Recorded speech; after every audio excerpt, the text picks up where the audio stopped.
let me say also, when I say to the members, the UN can no longer bear the full burden of what has been placed on it. The UN should look to share, to partner with others, especially regional groups. When I was at the UN and when I was at the International Peace Academy, part of what I did with various regional groups was building that partnership. So I would hope that when we are looking for a Secretary General who is active, who is engaged, who knows the permanent members, knows the membership, has actually had a track record of building consensus and proposing innovative solutions in difficult situations, I would hope that members might have a favorable look at my own background. So that is the answer to the questions you asked. Also, the UN right now is going through its worst financial crisis in decades. You've talked about innovative things that you've done in the past. What new solutions might you have in solving this perennial problem for the UN right now? First, Madam, I have said that the enterprise of reform today at the UN is not an optional choice. Where the UN finds itself today, this is an imperative. We cannot continue with business as usual. The UN is at risk. We will make a grave error of judgment if we continued as is. But the purpose of doing fundamental reforms at the UN is precisely to strengthen an institution that is needed in the world. You heard all the questions from member states, showing the role that they see the UN playing, what they expect from the UN.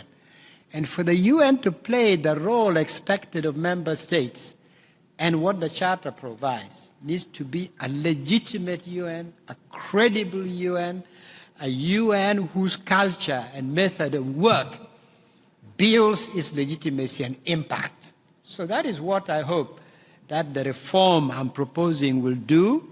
Not kill multilateralism, but rebuild it, reposition it, strengthen it, create more impact on the ground so that we have what I would call the UN of service. Thank you very much. If you could introduce yourself and then pose a question. Yes, my name is Olara Otunnu. I'm with Al-Quds Al-Arabi. Vous voulez que je vous pose la question en français or English? You may speak in English. I'm happy to hear English or French, as you prefer. I will answer in English. It's okay. Okay. No, it's okay. So you said during the interactive dialogue that the suffering in Gaza is becoming unacceptable. So my question for you is, what is your concrete plan if you get elected, as a Secretary General, to promote genuine reconciliation between Palestinians and Israelis, especially among younger generations, in order to build lasting peace based on the principles of the United Nations Charter? And thank you, sir. Absolutely. I cited Gaza as an example of a conflict that we cannot stand by and watch unfold. It is a major conflict with major geopolitical implications, but above all, with unbelievable impact on ordinary, innocent people. So the Secretary General needs to be involved, even as the Secretary General recognizes that the decision-making at the end of the day may not rely on the Secretary General.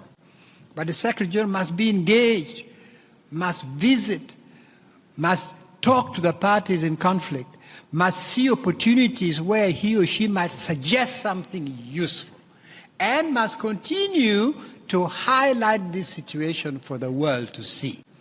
So the role of the Secretary General is very important in trying to see what can be done, with the key actors, the parties in conflict. He or she cannot do much on their own.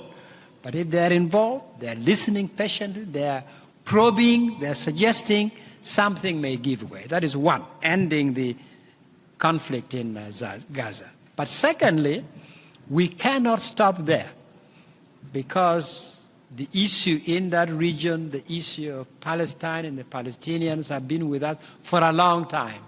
So we must proceed right away to go deeper and find ways of generating a lasting solution. That's where we must go. And again, what does this entail? The Secretary General won't have the power to say, let this be and it shall be. No.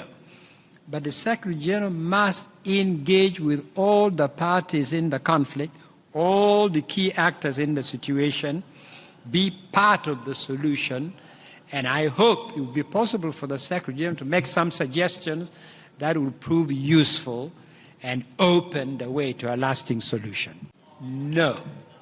From this side, I cannot say that.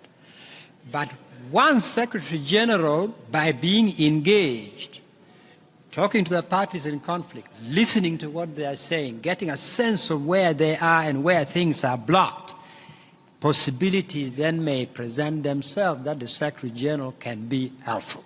But from where I am, I can't say to you, A, B, C, D is what we shall do. But we begin by the Secretary General being intimately engaged, listening to the parties in conflict, probing and seeking opportunities where the UN can be helpful.